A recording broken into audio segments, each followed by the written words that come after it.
پھر دن ہوا پرانی رات کا، کرے سو شکر ہم خدا کی ذات کا، خدا کی ذات کا نیا پھر دن ہوا۔ آج کی آیت، اپنی سب راہوں میں اسے پہچان تو وہ تیری رہنمائی کرے گا۔ امثال 3 باب 6 آیت۔ عزیزو، یہ کس قدر حیرت انگیز ہے کہ کارخانہ قدرت کی ہر چھوٹی بڑی شے خالق خدا کی مرضی کے تابع ہے، سوا بنی نوع انسان کے جو اپنی آزاد مرضی کا حق استعمال کرتے خود اپنی مرضی سے چھینا چاہتا ہے۔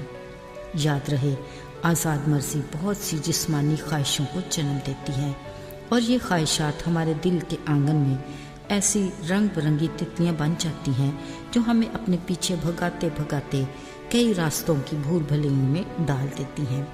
یوں ہم اپنے اصل راستے سے ہٹ جاتے ہیں اور اپنے تخلیق کے اصل مقصد کو بھول جاتے ہیں۔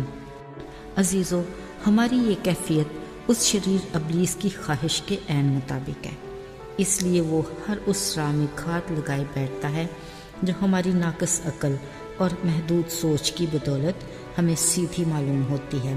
اصل میں ہم درست سمت پہ ہیں ہی نہیں، اس لیے ہم قدم قدم پر الجھنوں کا شکار ہو کر مشکلات کے ایسے بھنور میں پھنس جاتے ہیں جہاں ہلاکت کا خطرہ یقینی ہے۔ عزیزو، ہماری جسمانی زندگی کے اختتام کے بعد 2 ہی منزلیں ہیں، دوزخ یا جنت۔ ہمیں اپنی جسمانی زندگی ہی میں اس کا فیصلہ کرنا ہے تاکہ ہم اپنے لیے درست راستوں کا انتخاب کر سکیں۔ اگرچہ ان راستوں کا انتخاب انسان خود کرتا ہے، پھر بھی خدا کا کلام ان منزلوں کے راستوں کے بارے میں آگاہ کرتا ہے کہ ایک چوڑا اور کشادہ راستہ ہے جس پر جانے والے بہت سے ہیں۔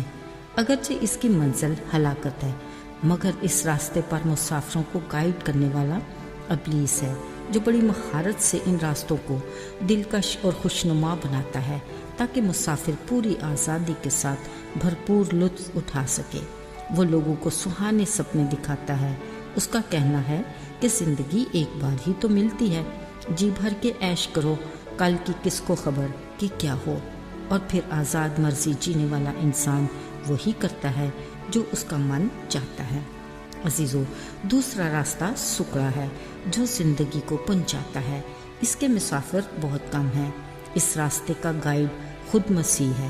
اگرچہ اس راستے کا سفر کٹھن ہے اور یہ راستہ مشکلات اور خطروں سے بھرا ہے، لیکن کلام میں لکھا ہے کہ جو آخر تک برداشت کرے گا کامیاب وہی ہوگا۔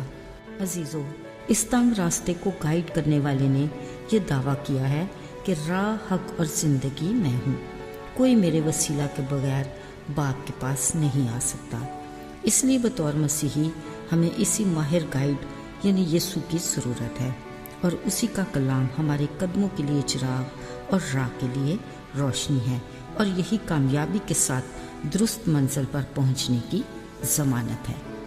عزیزو، بلا شبہ زندگی ایک بار ہی ملتی ہے، اور یہ بھی درست ہے کہ زندگی دینے والے نے ہمیں آزاد مرضی پر چھوڑا، مگر نتائج کے ہم خود ذمہ دار ہیں۔ خدا کا کلام ہمیں خبردار کرتا ہے کہ اے جوان، تو اپنی جوانی میں خوش ہو اور اس کے ایام میں اپنا جی بہلا، اور اپنے دل کی راہوں میں اور اپنی آنکھوں کی منصوری میں چل، لیکن یاد رکھ کہ ان سب باتوں کے لیے خدا تجھے عدالت میں لائے گا۔ عزیزو، اسی آیت کی روشنی میں ہم اپنی منزل کا تعین کر سکتے ہیں۔ ہمیں خدا نے شعور دیا ہے کہ ہم اپنے راستوں کا چناؤ خود کریں، اور اسی کے مطابق ہمیں اپنے گائیڈ یسوع پر بھروسہ کرنا چاہیے۔ خدا کے آئین اور احکام سے ہم اپنی زندگی کے راستے سنوار سکتے ہیں۔ ہمارا قول و فعل ایسا شفاف ہو کہ خدا کو پسند آئے۔ ہمیں کامل یقین ہو کہ ہم ہمیشہ کی زندگی کے حقیقی حقدار ہیں۔ آئیے دعا کریں۔ اے خدا، ہم تیرے شکر گزار ہیں کہ تو ہمارا ایسا رہنما ہے جس پر ہم مکمل بھروسہ کر سکتے ہیں۔ ہمیں توفیق دے کہ ہم اپنی زندگی کے ہر پہلو کے لیے تیرے کلام سے آگاہی لیں تاکہ تجھ میں محفوظ رہیں۔ ہمارے ایمان کو بڑھا تاکہ تیرے حضور سے ہمارے لیے ہر روز تازگی کے دن آتے رہیں۔ یسوع کے نام سے مانگتے ہیں اور ایمان سے پا لیتے ہیں، آمین۔